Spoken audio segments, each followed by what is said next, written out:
আসসালামু আলাইকুম, welcome back to my channel Shiuli's kitchen. আজকে আমি আপনাদেরকে ঘরে থাকা অল্প কিছু উপকরণে দোকানের চাইতেও বেশি মজার আর পারফেক্ট ম্যাঙ্গো আইসক্রিম তৈরি করে দেখাবো। আশা করছি রেসিপিটি ভালো লাগবে। ভালো লাগলে অনুরোধ রইল আমার চ্যানেলটিকে সাবস্ক্রাইব করে বেল বাটনটিকে প্রেস করে দিবেন, যাতে করে আমি ভিডিও আপলোড দেওয়া মাত্রই নোটিফিকেশনটি দেখে নিতে পারেন। চলে যাচ্ছি ম্যাঙ্গো আইসক্রিম তৈরির মূল প্রস্তুতিতে। ম্যাঙ্গো আইসক্রিম তৈরি করার জন্য আমি এখানে দুটি পাকা আম নিয়ে নিয়েছি। এখন আমি আমগুলোকে কেটে টুকরো করে নিব।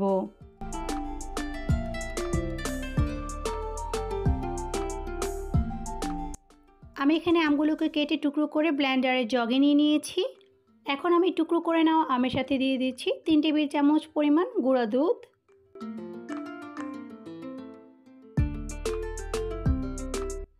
গুঁড়া দুধ দেওয়া হয়ে গেলে আমি এখানে দিয়ে দিচ্ছি 1/3 কাপ পরিমাণ পানি। এরপর আমি সবগুলো উপকরণকে একসাথে খুব ভালো করে ব্লেন্ড করে নিব। আমার এখানে আমটা একদম স্মুথ করে ব্লেন্ড করে নেওয়া হয়ে গেছে। আপনাদের আমে যদি কোনো ধরনের আঁশ থাকে তাহলে আপনারা অবশ্যই আমের পিউরিটাকে ছেঁকে নেবেন। একটা মিক্সিং বলে নিয়ে নিচ্ছি ডানো ক্রিম। আপনারা এখানে ডানো ক্রিমের পরিবর্তে হুইপিং ক্রিম বা জাল করে দুধটাকে একদম ঘন করে নিতে পারেন।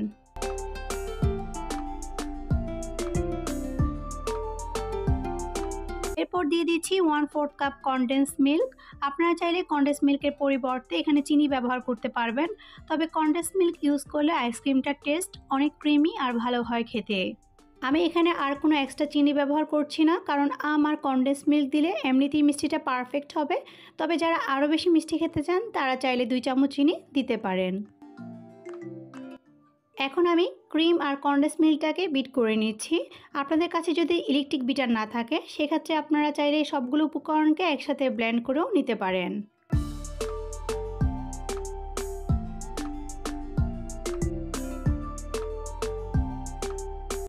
বিট করে নেওয়া হয়ে গেলে আমি এখন দিয়ে দিচ্ছি ব্লেন্ড করে নেওয়া আমের পিউরি।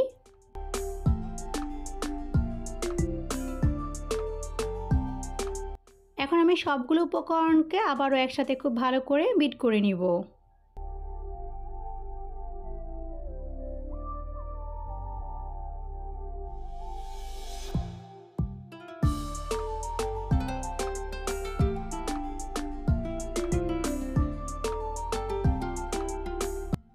আমার এখানে সব উপকরণ বিট করে নেওয়া হয়ে গেছে।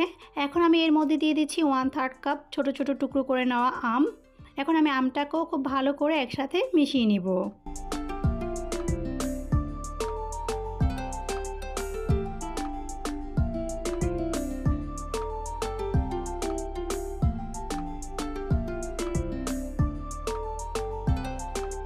ম্যাঙ্গো আইসক্রিমের মিক্সটা একদম রেডি। এখন একটা মোল্ড নিয়ে এর মধ্যে মিক্সটাকে দিয়ে দিচ্ছি। আপনারা চাইলে যে কোনো প্লাস্টিক বক্স বা যে কোনো পাত্রে আইসক্রিমটাকে জমাতে পারেন।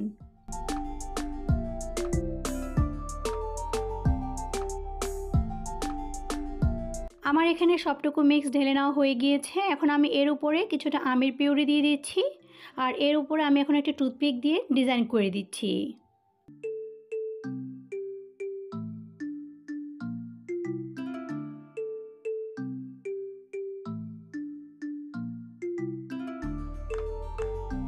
এখন আমি এর উপরে একটা ফয়েল পেপার দিয়ে দিচ্ছি। আপনাদের কাছে যদি ফয়েল পেপার না থাকে তাহলে আপনারা এখানে প্লাস্টিক র্যাপও ইউজ করতে পারেন, বা প্লাস্টিকের বক্সে রাখলে সেখানে প্লাস্টিকের বক্সের ঢাকনা দিয়ে রেখে দিবেন।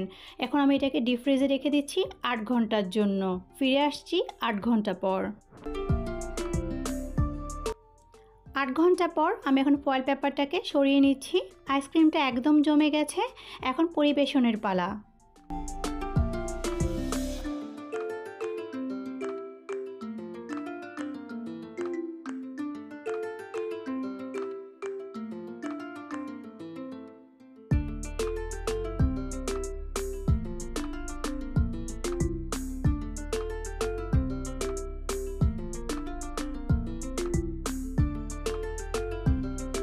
পরিবেশন করে দিচ্ছি ঘরে থাকা অল্প উপকরণে দোকানের চাইতেও বেশি মজার ম্যাঙ্গো আইসক্রিম। একবার হলো বাসায় ট্রাই করে দেখবেন, এটা এতটাই টেস্টি যে একবার খেলে বারবার খেতে মন চাইবে।